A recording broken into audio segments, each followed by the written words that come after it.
Hi this Viraj welcome to finviraz.com. So ఈరోజు మార్కెట్లో ఏం జరిగింది, నిఫ్టీ అండ్ బ్యాంక్ నిఫ్టీలో ప్రైస్ యాక్షన్ ఎట్లా వర్క్ అయింది అండ్ రేపటి మార్కెట్లో ఏ విధంగా ఉండడానికి అవకాశం ఉంది, ఈచ్ అండ్ ఎవ్రీథింగ్ డిస్కస్ చేసుకుందాము. వీడియో లాస్ట్ వరకు చూడండి. సో ఫస్ట్ ఆఫ్ ఆల్ నిఫ్టీలో మనం మాట్లాడుకోవాలి అంటే నిన్న క్లియర్గా చెప్పానండి. ఏం చెప్పాను? పోస్ట్ మార్కెట్ రిపోర్ట్ వీడియోలో నిన్న ఆల్రెడీ ర్యాలీ జరిగింది. సో ఈ రోజు మార్కెట్ సైడ్ వేస్ కన్సాలిడేషన్లో ఉండడానికి అవకాశం ఉంటుంది. నేనైతే బేరిష్గా ఎక్స్పెక్ట్ చేయట్లేదు మార్కెట్ని, ఎందుకంటే 1 డే 1 అవర్ 15 మినిట్స్ అన్నీ బుల్లిష్గానే ఉన్నాయి. సో బేరిష్గా రావాలంటే టైం పడుతుంది. బట్ కన్సాలిడేషన్ ఇంత ర్యాలీ అయింది కాబట్టి కన్సాలిడేషన్ ఉంటుంది. నిఫ్టీ అండ్ సెన్సెక్స్ రెండూ కూడా కన్సాలిడేషన్లో ఉండడానికి అవకాశం ఉంటుంది అని చాలా క్లియర్గా చెప్పానండి నిన్న. బట్ స్టిల్ ఈరోజు మన వాళ్ళు కొంచెం బుల్లిష్నెస్ ఎక్స్పెక్ట్ చేశారు, బట్ వెళ్ళలేదండి యాక్చువల్గా. ఎందుకంటే ఇంత ర్యాలీ జరిగింది కదా, ఇది కిందకి రావాలండి. ఫస్ట్ ఆఫ్ ఆల్ కొద్దిగా కిందకి రావాలి. చూసారా, డబుల్ ఇంజన్ బుల్లిష్గా మారింది. సో కొద్దిగా కిందకి వచ్చి డబుల్ ఇంజన్ని టచ్ చేసి ఒక గ్రీన్ క్యాండిల్ వేసింది అనుకోండి, అక్కడి నుంచి మార్కెట్ పరుగులు మొదలవుతుంది అనమాట. అక్కడి నుంచి మార్కెట్ చాలా బాగా వెళ్తుందండి. సో నిన్నటి లెవెల్సే స్వింగ్ హై టు స్వింగ్ లో తీసుకుంటే ఇది ఆల్రెడీ రెసిస్టెన్స్ జోన్ దగ్గర ఉంది. రెసిస్టెన్స్ జోన్ దగ్గర నుంచి కొద్దిగా పైకి వెళ్ళి కిందకు వచ్చింది. సో రేపు మార్కెట్ ఏ విధంగా ఉండబోతుంది అనేది మనం కొంచెం సేపట్లో మాట్లాడుకుందాం, ఓకేనా అండి. సెన్సెక్స్ కూడా సేమ్. సెన్సెక్స్ కూడా నిన్నటి జోన్స్ ఏనండి. స్వింగ్ హై టు స్వింగ్ లో వేసుకుంటే రెసిస్టెన్స్ జోన్ కి పైన ఉంది. యాక్చువల్గా స్ట్రాంగెస్ట్ రెసిస్టెన్స్ వరకు వెళ్ళాలి. బట్ నిన్న ర్యాలీ అయింది కాబట్టి ఈ రోజు కన్సాలిడేట్ అవ్వడానికి ట్రై చేసింది. ఇది మనకి ఇంత పెద్ద క్యాండిల్ ఎందుకు కనబడుతుందంటే యాక్చువల్గా గ్యాప్ అప్ అయిందండి. గ్యాప్ అప్ అవ్వడం వల్ల మనకి ఇలా కనబడుతుంది. ఇది ఇక్కడ నుంచి ఇక్కడ వరకు దాదాపుగా ఒక 170 పాయింట్స్ గ్యాప్ అప్ అయ్యి కిందకు వచ్చింది. సో అందుకనేసి మనకి 1 డే టైం ఫ్రేమ్ లో పెద్ద రెడ్ క్యాండిల్ లా కనబడుతుంది. ఓకే, బట్ మూమెంటం లేదు మార్కెట్లో, అసలు మూమెంటమే లేదండి ఈరోజు. నిఫ్టీలో కానీ సెన్సెక్స్ లో కానీ బ్యాంక్ నిఫ్టీలో కానీ. బ్యాంక్ నిఫ్టీ కూడా సేమ్ జోన్స్ ఏంటండి. First swing high to swing లో ఫస్ట్ స్వింగ్ ఇది ఉంది. నేను చెప్పాను కదండి, ఇది ఫస్ట్ స్వింగ్ అండ్ ఇది second swing. So first swing తీసుకుంటే రెసిస్టెన్స్ జోన్ ని క్రాస్ చేసి పైకి వెళ్ళింది. So up to strongest resistance వరకు వెళ్ళడానికి అవకాశం ఉంది. మూడు కూడానండి యాక్చువల్గా అయితే Nifty, bank Nifty and Sensex మూడు కూడా కొద్దిగా కిందకి రావాలి, కొద్దిగా కూల్ ఆఫ్ అయ్యి డబల్ ఇంజన్ ని టచ్ చేయాలి. టచ్ చేసిన తర్వాత మూమెంటం ఉంటుంది. సో ఇప్పుడు అసలు ఈ రోజు మార్కెట్లో ఏం జరిగిందనే చూద్దాము. సో ఫస్ట్ మనం నిఫ్టీలో చూస్తే, ఇది పెద్ద చేస్తాను. నిఫ్టీలో చూస్తే ఒకే ఒక లెవెల్ అండి, ఏమీ లేదు. Swing low to swing high వేసుకోండి. ఈ రోజు క్యాండిల్ అంటే నిన్నటి హై కంటే ఈ రోజు క్యాండిల్ హై ఉంది కాబట్టి swing low to swing high వేసుకుంటే as per the master in Fibonacci ప్రకారం ఇది కన్సాలిడేషన్ జోనేనా అండి. 0 to లిటిల్ బ్రదర్ ఏంటిది కన్సాలిడేషన్ జోనేనా? సో మార్కెట్ ఏ జోన్ లో ఉంది? First of all consolidation zone లో ఉంది. లేదండి నేను ఇది చూడలేదు సార్, నేను ఇలా వేసుకోలేదు. Okay, no problem. ఈ క్యాండిల్లో 15 మినిట్స్ కదా మీరు చూసేది. ఈ క్యాండిల్లో ప్రిఫరెన్స్ 1 బేరిష్ గా మారిపోయింది, అవునా? బట్ స్టిల్ ఇక్కడ మనకి ఇంతవరకు కూడా డబుల్ ఇంజన్ బుల్లిష్ గానే ఉంది. సో ప్రిఫరెన్స్ 1 ఏమో బేరిష్ గా ఉంది, డబుల్ ఇంజన్ బుల్లిష్ గా ఉంది. ఏంటంటే మీనింగ్ కన్సాలిడేషనేనా? సో మీకు ఇక్కడ రెండు చెప్పాయి. Swing low to swing high తీసుకుంటే ఇది కన్సాలిడేషన్ జోన్ లో ఉంది. As per the Fibonacci, master in Fibonacci course ప్రకారం ఇది కన్సాలిడేషన్ జోన్ లో ఉంది అని తెలుసు మీకు. ఇది కన్సాలిడేషన్ జోన్ అని మీకు చాలా సార్లు చెప్పాను నేను. అండ్ పోనీ అది కాదండి, నాకు అది గుర్తు లేదు అనుకున్నా, as per the stock options ప్రకారం ప్రిఫరెన్స్ 1 ఈ క్యాండిల్ లోనే బేరిష్ గా మారిపోయింది. But double engine still bullish గా ఉంది. So preference 1 bearish, double engine bullish అంటే ఏంటండి? కన్సాలిడేషనేనా? అదే జరిగింది ప్రతి దాంట్లోనూ కూడా. చూడండి, ఇది నిఫ్టీనా, తర్వాత సెన్సెక్స్ చూపిస్తాను చూడండి. ఇది సెన్సెక్స్. సో సెన్సెక్స్ లో ఏం జరిగిందండి? Swing low to swing high వేసుకోండి. ఏం జరిగింది? ఇది కన్సాలిడేషన్ జోనేనా అండి? ఇంతవరకు కన్సాలిడేషన్ జోన్. ఓకే, బట్ ఇక్కడ మనకి జోన్ ని దాటి అంటే లిటిల్ బ్రదర్ ని కూడా దాటి కిందకు వచ్చింది ఇక్కడ. ఓకే, బట్ స్టిల్ ఇక్కడ డబల్ ఇంజన్ బుల్లిష్ గానే ఉంది. గమనించారా? స్టిల్ ఈ క్యాండిల్ లో కూడా డబల్ ఇంజన్ బుల్లిష్ గానే ఉంది. బట్ ప్రిఫరెన్స్ 1 ఇక్కడే బేరిష్ గా మారిపోయింది. ప్రిఫరెన్స్ 1 ఇక్కడే బేరిష్ గా మారిపోయింది. డబల్ ఇంజన్ ఇక్కడి నుంచి కూడా లాస్ట్ వరకు కూడా బుల్లిష్ గానే ఉంది. సో డబల్ ఇంజన్ ఏమో బుల్లిష్ గా ఉంది, ప్రిఫరెన్స్ 1 బేరిష్ గా ఉంది. ఏంటండి? ఇట్స్ కాల్డ్ కన్సాలిడేషన్, అవునా? సో నిన్న మీకు నేను ఏదైతే నిన్న ఈవినింగే మీకు నేను హింట్ ఇచ్చానో ఈ రోజు మార్కెట్ సైడ్ వేస్ లో ఉండడానికి అవకాశం ఉంటుంది అని, అది ఎంతమంది పట్టుకున్నారు అనేది నాకు తెలియదు. ఒకవేళ ఇన్ కేసు ఈ రోజు మాత్రం ఎవరైనా ట్రేడ్ చేసి ఓవర్గా ట్రేడ్ చేసి లాస్ అయి ఉంటే మాత్రం దానికి బాధ్యత మీదేనండి. ఎందుకంటే క్లియర్గా చెప్పా ఏ లెవెల్స్ ఎలా ఉండడానికి అవకాశం ఉంది అండ్ ప్రిఫరెన్స్ 1 ఎలా ఉందో తప్పనిసరిగా చూడండి.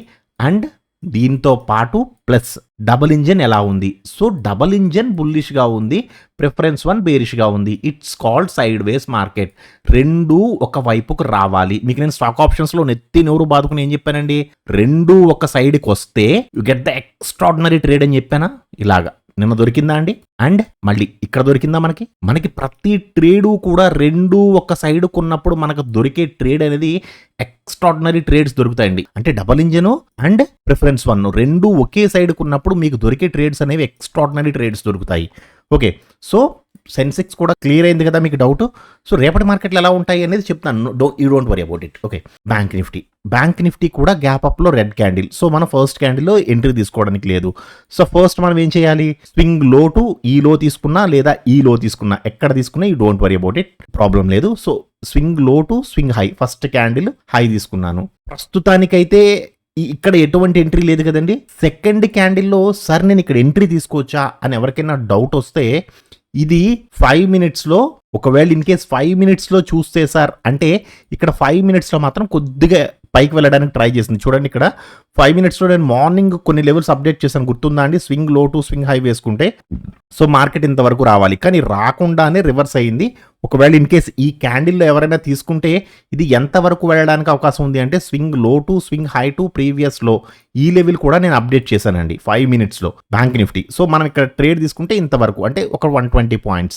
సో ఇది కొంతవరకు ర్యాలీ అయింది. బట్ ఈవినింగ్ వరకు కూడా ఇది ఏదైతే రెసిస్టెన్స్ జోన్ ఉందో ఆ రెసిస్టెన్స్ జోన్నే ఇది రెసిస్టెన్స్గా తీసుకుంది జస్ట్ ఈ చిన్న లెవెల్లో. ఎందుకని? ఈరోజు కన్సాలిడేట్ అవ్వాలండి మార్కెట్. సో మార్కెట్ కన్సాలిడేట్ అవ్వాలి. సో కన్సాలిడేషన్కి 15 minutesలో నిన్న సెన్సెక్స్లోను నిఫ్టీలోను కూడా బాక్స్ గీసి చూపించాను అండ్ కన్సాలిడేట్ అవుతుంది అని కూడా చెప్పానండి. సో బ్యాంక్ నిఫ్టీ కూడా కన్సాలిడేషన్ అయ్యింది. సో ఒకనొక పీక్ స్టేజ్కి వెళ్ళిన తర్వాత కూడా మీరు చూసుకుంటే swing low to swing high తీసుకున్నా సరే ఇక్కడ కూడా ఇది స్టిల్ కన్సాలిడేషన్లోనే ఉంది.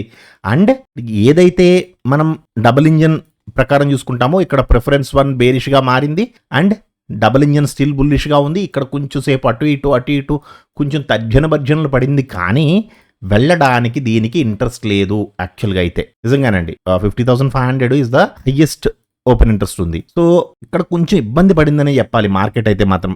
ఎందుకంటే నేను చాలా బాగా ర్యాలీ అయింది కదండి. సో ఈ ర్యాలీ అయినప్పుడు ఆగడం అనేది చాలా హెల్దీ మార్కెట్. ఇది మీరు తప్పుగా అనుకోవద్దు దీన్ని. ఇది చాలా మంచి మార్కెట్. వెళ్ళి ర్యాలీ అయ్యి కొంచెం రెస్ట్ తీసుకుని మళ్ళీ ర్యాలీ అయిందనుకోండి చాలా మంచి మార్కెట్ అనమాట. లేదా ర్యాలీ అయ్యి కొంచెం రెస్ట్ తీసుకుని కొద్దిగా రీట్రేస్మెంట్కి ఎందుకు వస్తుంది? Swing low to swing high వేసుకుంటే రీట్రేస్మెంట్కి వచ్చి ఇక్కడ సపోర్ట్ తీసుకుని సపోర్ట్ జోన్ నుంచి మళ్ళీ వెళ్తుంది. సో ఇది మాస్టర్ అండ్ ఫిబొనాచి అండి. మాస్టర్ అండ్ ఫిబొనాచిలో ఇంతకంటే సూపర్గా చెప్పాను నేను. ఒకవేళ ఎవరైనా చూడకపోతే చూడండి. ఓకే, సో ఈ రోజు హాల్ట్ అయింది మార్కెట్. రేపు ఏం జరగడానికి అవకాశం ఉంది? రేపటి మార్కెట్ ఏ విధంగా ఉండడానికి అవకాశం ఉంటుంది అంటే, సో ఫస్ట్ నిఫ్టీలో చూస్తే నిఫ్టీ ఫస్ట్ 15 minutes క్యాండిల్ ఫ్లాట్లో కానీ గ్యాప్ అప్లో కానీ గ్యాప్ డౌన్లో కానీ ఎక్కడైనా సరే ఒక రెడ్ క్యాండిల్ పడ్డదనుకోండి, రెడ్ క్యాండిల్ పడితే swing low to swing high వేసుకోండి. ఈ రోజు మీకు ఏదైతే లెవెల్ చెప్పానో అదే లెవెల్ ఉంది. ఇది ఆల్రెడీ లిటిల్ బ్రదర్ని క్రాస్ చేసి వచ్చింది.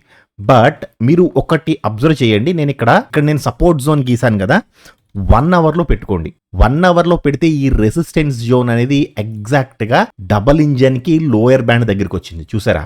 డబల్ ఇంజన్ లోయర్ బ్యాండ్ దగ్గర 1 hour టైం ఫ్రేమ్కి ఉంది. సో ఒకవేళ మార్కెట్ వస్తే 1 hourలో కూడా కన్ఫామ్ చెయ్యాలి అంటే ఇంతవరకు వచ్చి నేను బేరిష్గా ఉన్నాను అని కన్ఫామ్ చెయ్యాలి అంటే ఈ సపోర్ట్ జోన్ని టచ్ అవ్వాలి. సో ఫస్ట్ మీకున్న జోన్ ఏంటండి? Swing low to swing high వేసుకోండి. So first 15 minutes candle red candle అయితే అప్ టు సపోర్ట్ జోన్, ఇక్కడ తప్ప దీనికి సపోర్ట్ లేదు, ఇది మాత్రమే సపోర్ట్ ఉందండి. సో ఇక్కడికి వచ్చిన తర్వాత ఇంకా కిందకు వచ్చేస్తుందని ఎక్స్పెక్ట్ చేయొద్దు, ఎందుకంటే 1 hourలో this is the lowest band. Okay, ఇక్కడ నుంచి రివర్స్ అవ్వడానికి ఎక్కువ అవకాశం ఉంటుంది, అది కూడా గుర్తుంచుకోండి. లేదండి ఫ్లాట్లో కానీ గ్యాప్ అప్లో కానీ గ్యాప్ డౌన్లో కానీ ఫస్ట్ క్యాండిల్ గ్రీన్ క్యాండిల్ వేసింది, మంచి గ్రీన్ క్యాండిల్ వేసింది అంటే ఫస్ట్ డబల్ ఇంజన్ బుల్లిష్గా మారాలి, అదొకటి గుర్తుంచుకోండి. డబల్ ఇంజన్ బుల్లిష్గా మారాలి, ప్రిఫరెన్స్ 1 కూడా బుల్లిష్గా ఉండాలి. రెండు ఒక సైడ్కి ఉన్నప్పుడు మాత్రమే ర్యాలీ అనేది జరుగుతుంది. రెండు డిఫరెంట్ డైరెక్షన్స్లో ఉంటే మాత్రం మళ్ళీ కన్సాలిడేట్ అయిపోతుంది. రేపు కూడా కన్సాలిడేట్ అవ్వడానికి అవకాశం ఉంటుంది. ఎప్పుడు డబల్ ఇంజన్ ప్రిఫరెన్స్ 1 రెండు వేరు డైరెక్షన్లో ఉంటాయి, ఒకటి బేరిష్ ఒకటి బుల్లిష్, లేదా ఒకటి బేరిష్ ఒకటి బుల్లిష్, ఎలా ఉన్నా సరే కన్సాలిడేట్ అయిపోతాయండి. రెండు ఒకే డైరెక్షన్లో ఉంటే మాత్రం మంచి ర్యాలీ ఉంటుంది, either sides bullish or bearish. So first పైకి వెళ్ళాలి అనుకుంటే swing low to swing high to previous low ఇది వేసుకోండి. ఫస్ట్ లిటిల్ బ్రదర్ ని క్రాస్ చేయాలి. లిటిల్ బ్రదర్ ని క్రాస్ చేస్తే మాత్రం అప్ టు రెసిస్టెన్స్ జోన్ అండి, మంచి ర్యాలీ అవ్వడానికి అవకాశం ఉంటుంది, చాలా మంచి ర్యాలీ. ఎందుకంటే రేపు ఎక్స్పైరీ అండి. సో డికే ఎంత గట్టిగా ఉంటుందో, ఒకవేళ ఇన్ కేస్ ఇది పైకి వెళ్ళాలి అంటే మాత్రం ఆప్షన్స్ ని చాలా గట్టిగా రైట్ చేసి పెట్టుకున్నారండి, చాలా హై లెవెల్ ఆప్షన్ రైటింగ్ ఉంది. సో పొరపాటున ఈ లిటిల్ బ్రదర్ని క్రాస్ చేసి కానీ, అంటే 22,750 కానీ క్రాస్ చేసి ఒక మంచి గ్రీన్ క్యాండిల్ పడితే మాత్రం ఈ ఆప్షన్ రైటర్స్ అనేవాళ్ళు పరుగులు పెడతారండి. అంటే ఈ ఆప్షన్స్ స్క్వేర్ ఆఫ్ చేయడానికి పరుగులు పెడతారు. అప్పుడు మార్కెట్ ఇంకా హైగా ర్యాలీ అవ్వడానికి అవకాశం ఉంటుంది. సో లిటిల్ బ్రదర్ చాలా జాగ్రత్తగా చూసుకోండి. లేదండి నాకు లిటిల్ బ్రదర్ ఎలా వేయాలో తెలియలేదు, ఈ హై ఉంది కదండి, ఈ హైని జాగ్రత్తగా చూసుకోండి. ఈ హైని క్రాస్ చేసి ఒక మంచి గ్రీన్ క్యాండిల్ క్లోజ్ అయితే అక్కడి నుంచి మార్కెట్ కొంచెం అగ్రెసివ్గా పైకి వెళ్ళడానికి కూడా అవకాశం ఉంటుంది. ఓకే, ఇప్పుడు సెన్సెక్స్లో చూద్దాము. సో సెన్సెక్స్ కూడా సేమ్ ఉంది. సో ఫ్లాట్లో కానీ గ్యాప్ అప్లో కానీ గ్యాప్ డౌన్లో కానీ ఒక మంచి రెడ్ క్యాండిల్ పడింది అంటే swing low to swing high వేసుకోండి. సో ఇక్కడ దీనికి సపోర్ట్ జోన్ ఉంది, ఇక్కడ తప్ప దీనికి సపోర్ట్ జోన్ లేదు. ఎందుకంటే 1 అవర్లో ఇంకా ఇది బేరిష్గా మారలేదు. ఓకే చూడండి, 1 అవర్ జోన్స్ చూసారా ఎంత దూరంగా ఉన్నాయో. 1 అవర్లో స్టిల్ బుల్లిష్గా ఉందండి Nifty, bank Nifty and Sensex మూడు కూడా డబల్ ఇంజన్ ప్రకారం మాత్రమే నేను చెప్పేది, only in double engine still బుల్లిష్గా ఉంది. సో మార్కెట్ పడిపోవాలంటే డెఫినెట్గా బేరిష్గా మారాలండి, బట్ ఇక్కడెక్కడ కూడా బేరిష్గా లేదు, స్టిల్ బుల్లిష్గానే ఉంది 1 అవర్ టైం ఫ్రేమ్లో. సో వస్తే అప్ టు మార్కెట్ ఇంతవరకు రావడానికి అవకాశం ఉంటుంది. This is the support zone, ఇది 1 అవర్ సపోర్ట్ కూడా ఇది. ఓకే, అలా కాదండి పైకి వెళ్ళడానికి అవకాశం ఉంటే ఎంతవరకు వెళ్ళడానికి అవకాశం ఉంటుంది అంటే ఫ్లాట్లో కానీ గ్యాప్ అప్లో కానీ గ్యాప్ డౌన్లో కానీ ఒక మంచి గ్రీన్ క్యాండిల్ వేసింది అనుకోండి, swing low to swing high to previous లో వేసుకోండి. ఇక్కడ కూడా సేమ్ అండి, లిటిల్ బ్రదర్ అనేవాడు చాలా చాలా ఇంపార్టెంట్. లిటిల్ బ్రదర్ని క్రాస్ చేసి ఒక మంచి గ్రీన్ క్యాండిల్ వేస్తే మాత్రమే అప్ టు రెసిస్టెన్స్ జోన్ వరకు వెళ్ళడానికి అవకాశం ఉంటుంది. ఓకే, లేదండి డబల్ ఇంజన్ అండ్ ప్రిఫరెన్స్ 1 రెండు వేరు డైరెక్షన్లో ఉన్నాయి అంటే మాత్రం మళ్ళీ కన్సాలిడేట్ అయిపోతుందండి. సో ఈ రెండు ఒకే డైరెక్షన్లో ఉండేలా చూసుకోండి. అసలు మార్కెట్ ఎప్పుడు ర్యాలీ అవుతుంది? ఫస్ట్ ఆఫ్ ఆల్ మార్కెట్ ఎప్పుడు ర్యాలీ అవుతుంది? డబల్ ఇంజన్ అండ్ ప్రిఫరెన్స్ 1 రెండు ఒక డైరెక్షన్లో ఉన్నప్పుడు మాత్రమే, రెండు ఒకే డైరెక్షన్లో ఉండాలి. ఐదర్ బుల్లిష్ అన్నా ఉండాలి, ఐదర్ బేరిష్ అన్నా ఉండాలి. లేదు ఈ రెండు వేరు డైరెక్షన్లో ఉన్నాయి అంటే మార్కెట్ ఎటు కదలదు, స్టాప్ లాస్లు కొడుతుంది లేదా సైడ్ వేస్లో ఉంటుంది. అంతే తప్ప మార్కెట్ ఒక డైరెక్షన్ లేదు, దీనికి డైరెక్షన్ లెస్గా ఉంది రెండు డైరెక్షన్లో ఉన్నాయి అంటే. అలా కాదండి, రెండు బుల్లిష్గా ఉన్నాయి మంచిగా పరిగెడుతుందండి మార్కెట్, రెండు బేరిష్గా ఉన్నాయి సూపర్గా ఫాలో అయిపోతుందండి market, there is no doubt. Okay, రెండు డైరెక్షన్లో లేకుండా చూసుకోండి.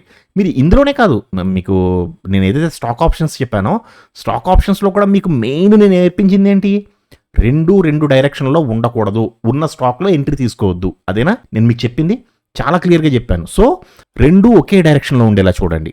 నెక్స్ట్ బ్యాంక్ నిఫ్టీ చూద్దామండి. So bank Nifty first 15 minutes candle ఫ్లాట్లో కానీ గ్యాప్ అప్లో కానీ గ్యాప్ డౌన్లో కానీ ఒక మంచి రెడ్ క్యాండిల్ పడితే swing low to swing high, లేదు ఈ స్వింగ్ అయినా తీసుకోవచ్చు అండి, డోంట్ వరీ, ఏదైనా తీసుకోవచ్చు, నో ప్రాబ్లం. లిటిల్ బ్రదర్ని క్రాస్ చేస్తూ ఒక మంచి రెడ్ క్యాండిల్ పడితే up to support zone. So support zone వరకు వచ్చిన తర్వాత ఇది సపోర్ట్ తీసుకుని కొంచెం హోల్డ్ చేయడానికి అవకాశం ఉంటుంది. ఎందుకంటే చూడండి ఒకసారి, మీకు 1 అవర్లో పెడితే యాక్చువల్గా చాలా దూరంగా ఉన్నాయి బ్యాండ్స్. సో మార్కెట్ ఇంతవరకు అంటే రేపు కొంత మార్కెట్ జరిగిన తర్వాత మీకు హయ్యర్ బ్యాండ్ అనేది కొంచెం పైకి వెళ్ళినా కానీ మార్కెట్ వచ్చి దీన్ని టచ్ చేసి మళ్ళీ ఇది బేరిష్గా మారి కిందకి రావడం అనేది చాలా కష్టతరమైన విషయం. అది ఒక రోజులో జరిగిపోదండి. మీకు 1 డే టైం ఫ్రేమ్ ఎప్పుడు కూడా ఇటువంటి స్పైక్స్ కొట్టినా కానీ బ్యాండ్స్ ఏ రేంజ్లో అయితే ఉన్నాయో ఆ రేంజ్లోనే మూవ్ అవుతూ ఉంటుంది.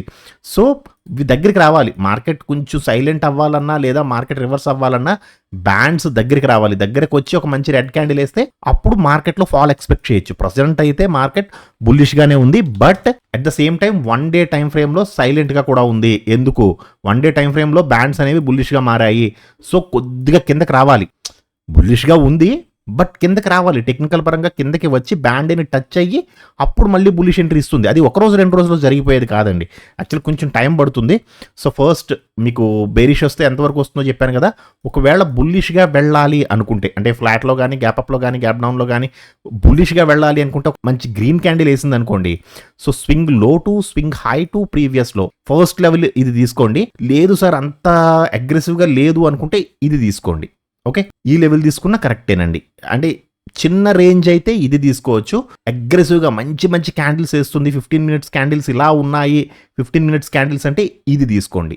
ఓకేనా? సో ఫస్ట్ ఇది తీసుకుంటే లిటిల్ బ్రదర్ అండి. లిటిల్ బ్రదర్ని క్రాస్ చేసి మంచి గ్రీన్ క్యాండిల్ వేయాలి. వేస్తే అప్ టు రెసిస్టెన్స్ జోన్ వరకు వెళ్ళడానికి అవకాశం ఉంటుంది. రెసిస్టెన్స్ జోన్లో కూడా మంచి గ్రీన్ క్యాండిల్ వేస్తే up to strongest resistance. But నేనైతే అంత అగ్రెసివ్ మార్కెట్ అయితే నేను చూడట్లేదు. బట్ పైకి వెళితే మాత్రం పైకి పెద్ద పెద్ద క్యాండిల్స్ పడితే మాత్రం వీళ్ళు షార్ట్ కవరింగ్ ఉంటుందండి. మార్కెట్ని ఎవరైతే షార్ట్ చేసి కూర్చున్నారో వాళ్ళ షార్ట్ కవరింగ్ ఉంటుంది. ఆ షార్ట్ కవరింగ్ ర్యాలీ అనేది కొంచెం గట్టిగా జరుగుతుంది. అది మాత్రం కొంచెం జాగ్రత్తగా చూసుకోవాలి. ఓకే, సో ఈ రోజు మీ ట్రేడింగ్ ఎలా జరిగింది? Nifty and bank Nifty, Sensex 3 side వేస్లో ఉన్నాయి కాబట్టి మీరు ఏ స్టాక్స్లో మీరు ఎంట్రీస్ తీసుకున్నారు, తీసుకున్న స్టాక్స్లో ఎంత పర్సంటేజ్ ఆఫ్ ROI తీయగలిగారు, లేదా ఒకవేళ స్టాప్ లాస్ కొడితే ఎంత పర్సంటేజ్ ఆఫ్ ROIలో మీరు లాస్లో ఉన్నారు, ప్రాఫిట్లో ఉన్నారా లాస్లో ఉన్నారా అనేది తప్పకుండా కామెంట్ సెక్షన్లో చెప్పండి. ఓకేనండి, థ్యాంక్ యూ సో మచ్.